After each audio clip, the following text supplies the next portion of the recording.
Assalamualaikum warahmatullahi wabarakatuh. Salam rahayu, Om Swastiastu, salam kebajikan. Selamat malam pemirsa, terima kasih sudah menyempatkan diri berkumpul di dalam satu wadah, yaitu channel Jawabuana.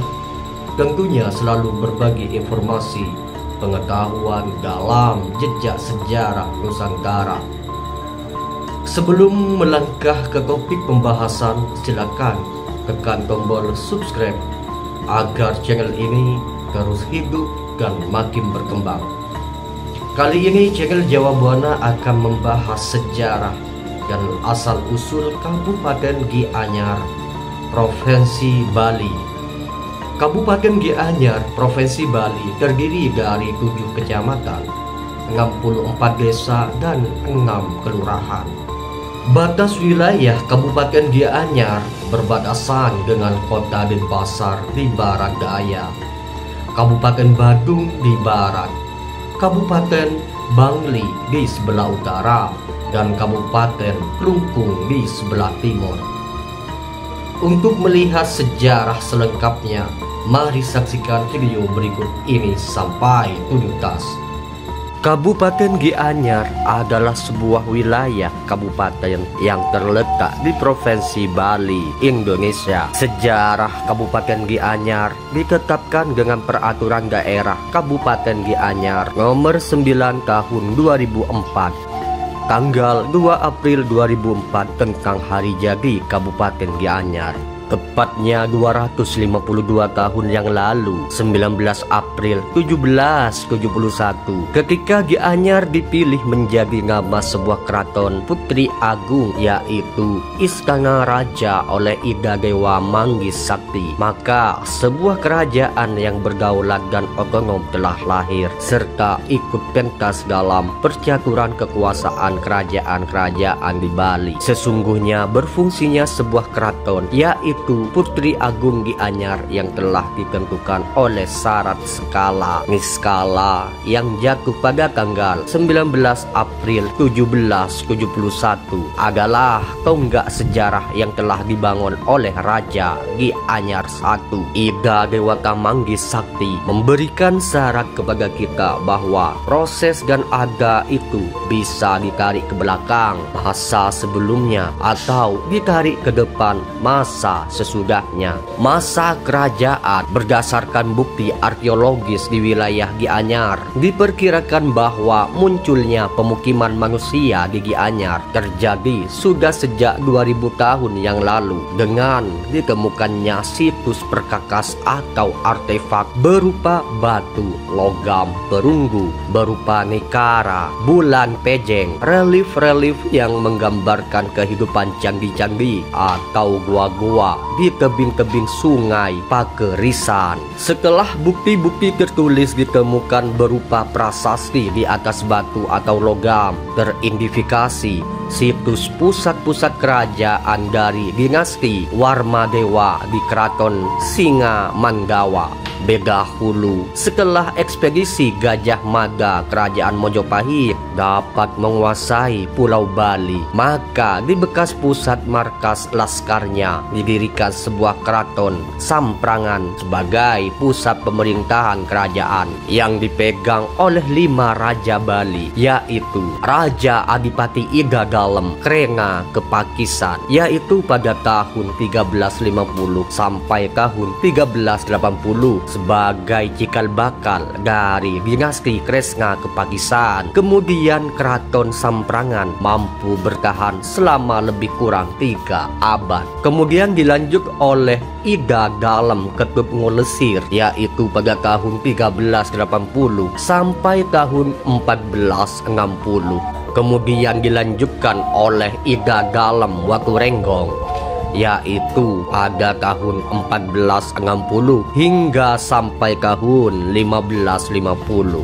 Kemudian dilanjutkan oleh Ida Dalem Sagening, yaitu pada tahun 1580 hingga sampai tahun 1625. Kemudian dilanjutkan oleh Ida Dalem di Made, yaitu pada tahun 1625 hingga tahun 1651. Dua raja Bali yang terakhir yaitu Ida Dalem Segenging dan Ida Dalem Dimade telah mengurungkan cikal bakal penguasa di daerah-daerah. Ida Dewa Manggis Kuning tahun 1600-an penguasa di desa Beng adalah cikal bakal dinasti Manggis yang muncul setelah generasi 2 membangun kerajaan Payangan yaitu tahun 1735 sampai tahun 1843. Salah seorang putra Raja Klungkung, Ida Dewa Agung Jambe yang bernama Ida Dewa Agung Anom muncul sebagai cikal bakal dinasti raja-raja di Sukawati yaitu tahun 1711 hingga tahun 1771, termasuk Pelihatan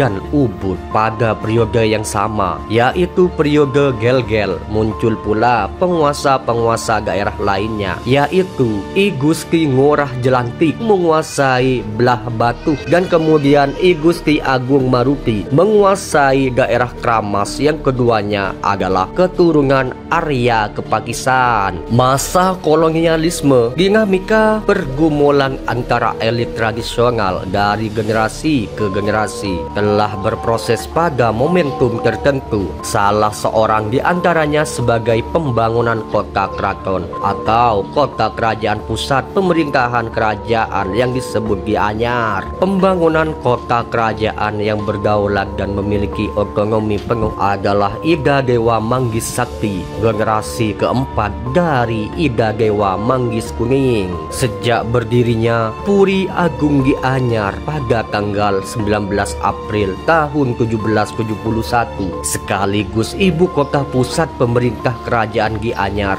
adalah tonggak sejarah. Sejak itu dan selama periode sesudahnya, kerajaan Gianyar yang berdaulat ikut mengisi lembaran sejarah kerajaan-kerajaan di Bali yang terdiri atas 9 kerajaan di Klungkung, Karangasem, Buleleng, Mengwi, Bangli, Payangan, Badung, Tabanan, dan Gianyar. Namun sampai akhir abad ke-19 setelah runtuhnya Payangan dan Mengwi di satu pihak dan munculnya Jembrana di lain pihak, maka negara Klungkung, Karangasem, Bangli, dan Gianyar ENI 1917. Masa awal kemerdekaan ketika Belanda telah menguasai seluruh pulau Bali ke-8 bekas kerajaan telah diakui keberadaannya oleh pemerintah Gubernurmen. Namun sebagai bagian wilayah Hindia Belanda yang dikepalai oleh seorang raja di daerah Suwapra rajanya masing-masing selama masa revolusi ketika daerah Bali termasuk dalam wilayah negara Indonesia Timur NIT. Otonomi daerah kerajaan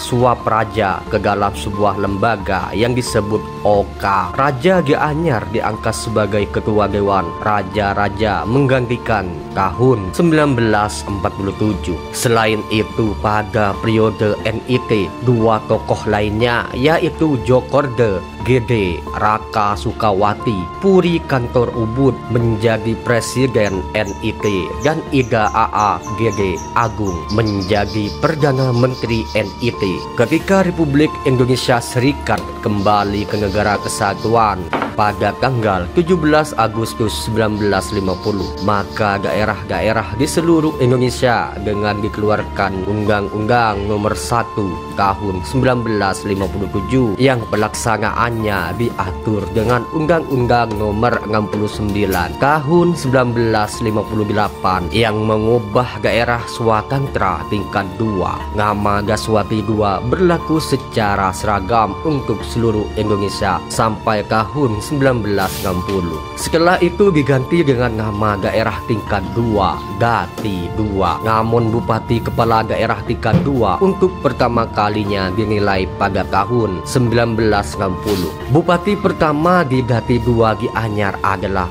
Jokorda Ngorah, yaitu pada tahun 1960 sampai tahun 1963. Kemudian disempurnakan dengan dikeluarkannya Undang-Undang Nomor 5 tahun 1974 yang menggantikan nama kabupaten. Kepala daerahnya tetap disebut bupati. Masa pemerintahan Kabupaten Gianyar dari sisi ekonomi jelas tampak bahwa proses perkembangan yang terjadi di kota Gianyar, otonomi dan berdaulat penuh melekat pada pemerintah kerajaan sejak 19 April 1771. Kemudian berproses sampai otonomi daerah di tingkat 2 kabupaten yang diberlakukan sampai sekarang. Berbagai gaya kepemimpinan dan seni memerintah dalam sistem otonomi telah terparti di atas lembaran sejarah kota Gianyar. Proses dinamika otonomi cukup lama, sejak 19 April tahun 1771